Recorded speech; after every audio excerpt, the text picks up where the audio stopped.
বিদ্যুৎ বিল বাবদ বাংলাদেশের কাছে 200 কোটি রুপি পায় ত্রিপুরা, এমন দাবি রাজ্যটির মুখ্যমন্ত্রী মানিক সাহার। তবে বাংলাদেশে বিদ্যুৎ সরবরাহ বন্ধ করার বিষয়ে এখনো সিদ্ধান্ত হয়নি বলেও জানান তিনি। ভারতীয় সংবাদ মাধ্যম টেলিগ্রাফ ইন্ডিয়ার প্রতিবেদনে এ তথ্য জানা গেছে। ভারতের বিদ্যুৎ কর্পোরেশন লিমিটেডের অধীনে নিগম লিমিটেডের মাধ্যমে বাংলাদেশে 60 থেকে 70 মেগাওয়াট বিদ্যুৎ সরবরাহ করে ত্রিপুরা। সেই বিদ্যুৎ বিলই বাকি পড়েছে দাবি মানিক সাহার।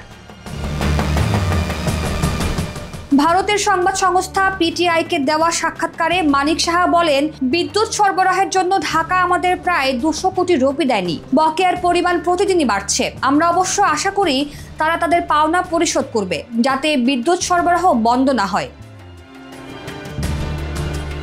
তিনি জানান, ত্রিপুরার বিদ্যুৎ উৎপাদন কেন্দ্রের কিছু যন্ত্রপাতি বাংলাদেশের ভূখণ্ড ব্যবহার করে ত্রিপুরায় নেওয়া হয়। কৃতজ্ঞতা স্বরূপ পিডিবির সঙ্গে চুক্তি করে ত্রিপুরা সরকার।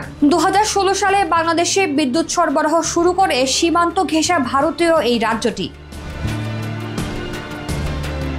দ্রুত বকেয়া বিদ্যুৎ বিল পরিশোধ না হলে কতদিন ত্রিপুরা এ সরবরাহ চালিয়ে যেতে পারবে তা নিশ্চিত না বলেও হুঁশিয়ারি দেন মানিক সাহা।